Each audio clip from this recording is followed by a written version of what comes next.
Assalamualaikum warahmatullahi wabarakatuh. Alhamdulillahillazi an'amana bini'matil imani wal islam. Wassalatu wassalamu ala sayyidina Muhammadin khairil anam wa ala alihi wa sahbihi wa barik wasallam. Amma ba'du. Segalanya hanyalah milik Allah semata, karena berkat nikmat hidayah, inayah dan karunia-Nya kita masih diberikan kesehatan dan kesempatan untuk melaksanakan lomba dalam rangka Hari Santri tahun 2020 ini. Walaupun dalam kondisi pandemi COVID-19 seperti ini, semoga wabah ini segera Allah cabut dari bumi ini, karena hanya Allah yang Maha Kuasa atas segala sesuatu. Tak lupa salawat serta salam semoga tetap dilimpahkan kepada Nabi Muhammad sallallahu alaihi wasallam. Karena berkat perjuangannya, kita masih dapat menikmati manisnya Islam yang masih bisa kita rasakan dan kita perjuangkan hingga saat ini. Dewan juri yang saya hormati, serta semua pemirsa yang semoga Allah rahmati. Nahdlatul Ulama memiliki ciri khas keagamaannya sendiri, yaitu mampu menerapkan ajaran teks keagamaan yang bersifat sakral di dalam konteks budaya yang bersifat duniawi. NU telah membuktikan bahwa universalitas Islam dapat diterapkan tanpa harus menyingkirkan dan berhadap-hadapan dengan budaya dan tradisi lokal atau nilai-nilai yang berasal dari luar dirinya. Mengutip pidato iftitah Kiai Haji Sahal Mahfud dalam pembukaan Munas Alim Ulama dan Konbes Nahdlatul Ulama, NU sejak awal mengusung ajaran Islam tanpa melalui jalur formalistik atau politik. Lebih-lebih dengan cara membenturkannya dengan realitas secara formal. NU memiliki keyakinan bahwa nilai-nilai syariah Islam dapat terimplementasi tanpa harus menunggu atau melalui institusi formal.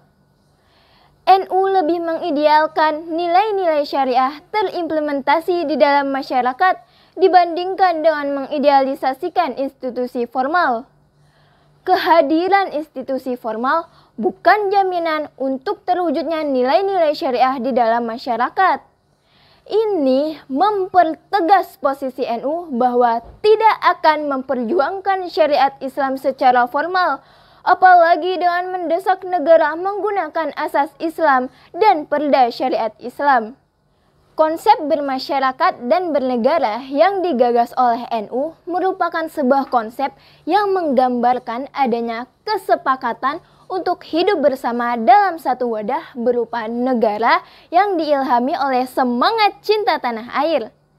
Dalam konsep bernegara semacam ini, penduduknya memiliki semangat sebagaimana jargon yang terkenal, yaitu duduk sama rendah, berdiri sama tinggi, yang artinya semua penduduk memiliki hak dan kewajiban yang sama terhadap negara selaku warga negara yang baik, yaitu menjaga wadah dan tali persatuan dan kesatuan. Menghilangkan salah satu hak yang melekat atas warga negara merupakan bagian dari pencederaan terhadap semangat perjanjian luhur itu atau muahadah dalam bingkai wataniyah atau kebangsaan. Maka dari itulah penting bagi setiap warga negara untuk menjaga kondisi damai itu, sehingga eksistensi Daulah Muahadah Wataniyah atau negara kesatuan yang berkebangsaan ini tetap lestari. Landasan yang dijadikan patokan sebagai eksistensi Daulah Muahadah Wataniyah sebagaimana firman Allah Subhanahu wa taala dalam surat Al-Hujurat ayat 13. A'udzu billahi minasyaitonir rajim. Ya ayyuhan nasu inna khalaqnakum min zakarin wa untha waja'alnakum syu'uban wa qabaila lita'arafu. Inna akramakum indallahi atqakum. Innallaha alimun khabir. Shadaqallahul azim. Yang artinya, wahai manusia, sesungguhnya kami telah menciptakan kamu dari seorang laki-laki dan seorang perempuan. Kemudian kami jadikan kamu berbangsa-bangsa dan bersuku-suku agar kamu saling mengenal. Sesungguhnya orang yang paling mulia di antara kamu di sisi Allah ialah orang yang paling bertakwa. Sungguh Allah Maha Mengetahui lagi Maha Teliti.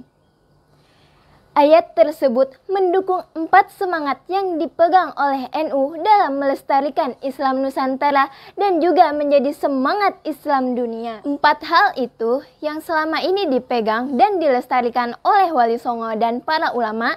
Yang pertama adalah semangat keagamaan.